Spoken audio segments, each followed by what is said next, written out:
Hello and welcome. This is going to be another addition to Path of the Empress, Step 16, following our Tower card theme.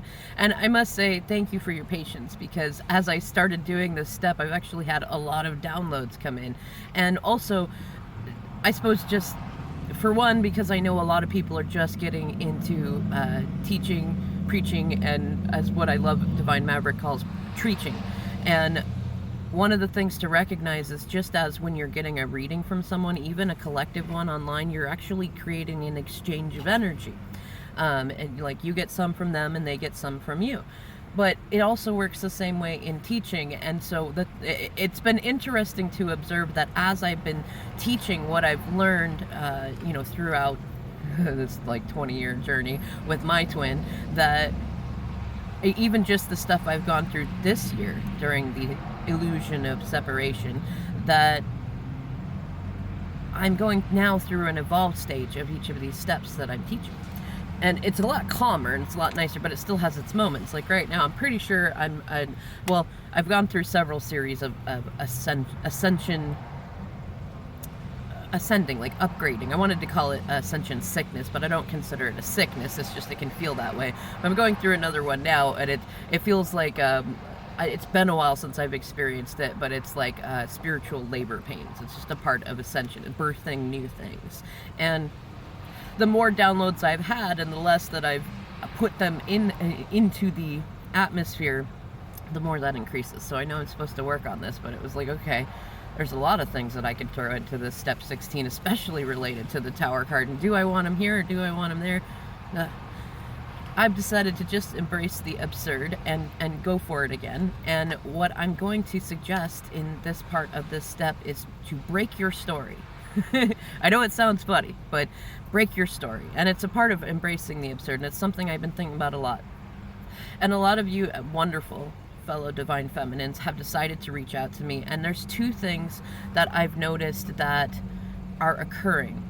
And they're not unusual, actually, and a lot of it reminds me both of what I went through in the beginning of my journey with my twin, and also what I went through when the illusion of separation started in this year. And it's that, for one thing, for a very, very long time, I was afraid to talk about anything really to do with my twin. I did, and within our union, but I had this thing in my mind that, I follow manifestation, and I very much believe in it. It is a part of my reality, and I know that what we talk about and what we think about most often manifests. And so I was noticing that I had a lot of stinking thinking going on in my head, and that I was getting triggered a lot, and I didn't want to talk about that stuff. And then I also had my own shadow sides and dealing with chronic pain and all sorts of other stuff going on, and I didn't want to remanifest that.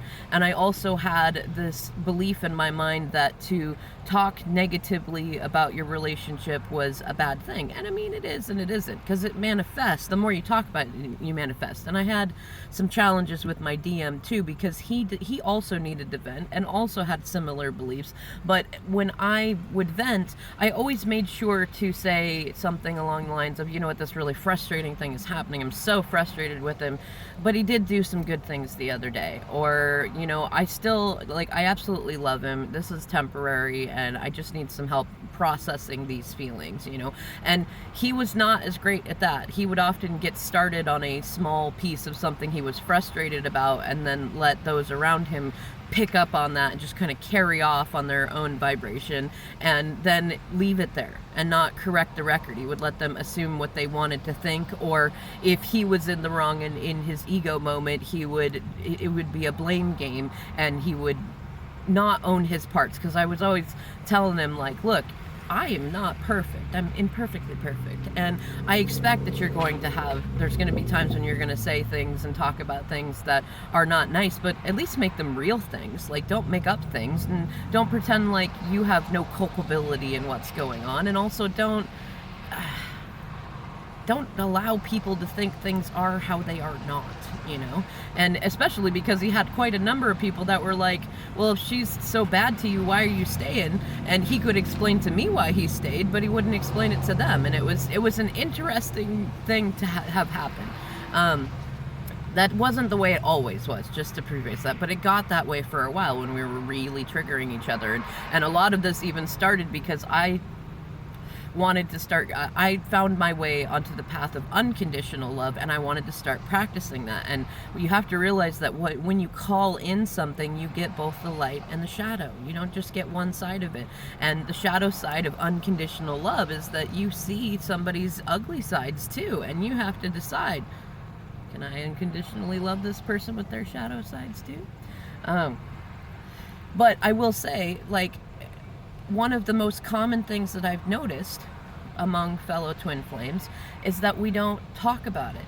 And that's part of, I think, why there are not a lot of other people who are preaching about the actual inner work that they do. And it's also a very personal thing too, so sometimes it's hard to go, well, but my journey's not going to be the same as somebody else's, or what I suggest might not work for someone else, and then they might be mad that it didn't work for them, you know. And there's a lot of ego traps that we get into, the quicksand of it that gets in there. But one of the things I started doing in the beginning, and it's funny because it was more an overwhelming sense of emotions, because my twin and I, once we were in like actual union, we used to both joke about it and talk about it, is that from the day that I got an apartment for us and offered him a key, up until I started doing an indigenous ceremony dance with some family, that we had not ever spent a single night apart, other than there was one night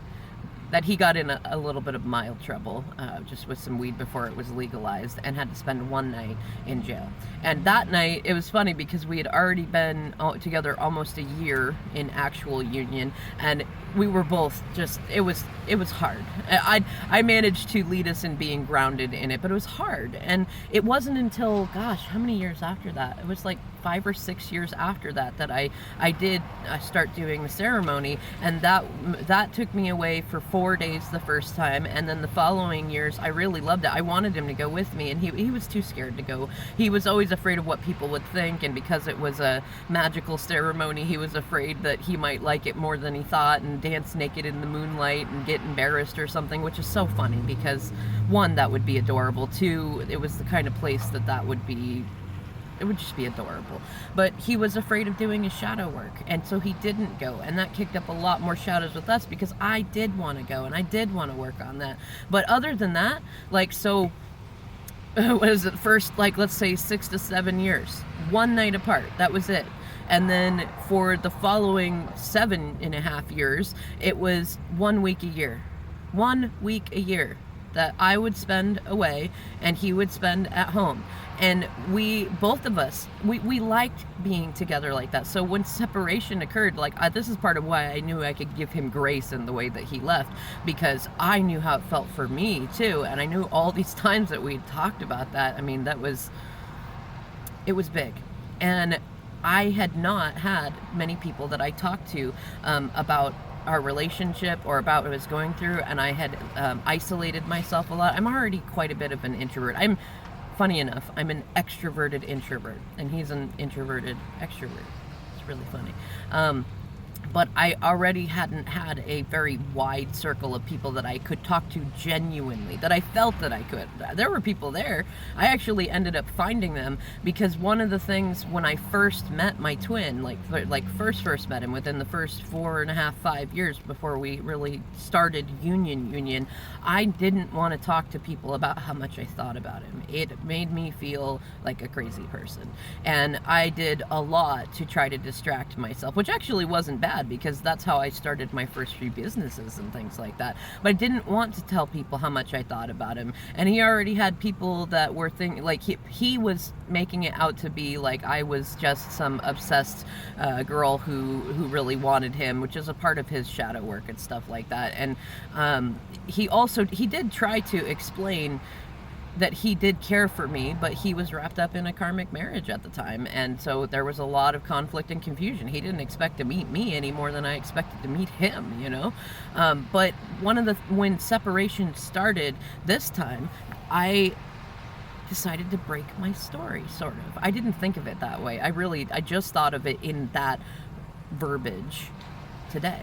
But it's when I decided to embrace the absurd. And it happened one night actually when I was cleaning up, and because I just let things had just gotten to be a mess, and I let them fall apart, and I got to cleaning and I found this box of tea, and it was one that he bought for me 3 or 4 weeks before he ghosted for a while, when I wasn't feeling good, and he was trying to come back towards me, but I was fed up. I'd hit my oh hell no moment, and I was like, I don't know, you, like, I do want this, and I told him this, like, I do want you to do this, I want you to make amends, but I'm tired of this point to where you don't do that until it's absolutely the last minute, and then you're afraid of abandonment and things like that, but so you don't genuinely apologize, and then you do these sweet things that I do want, and I know that they're genuine. I'm an empath, I can feel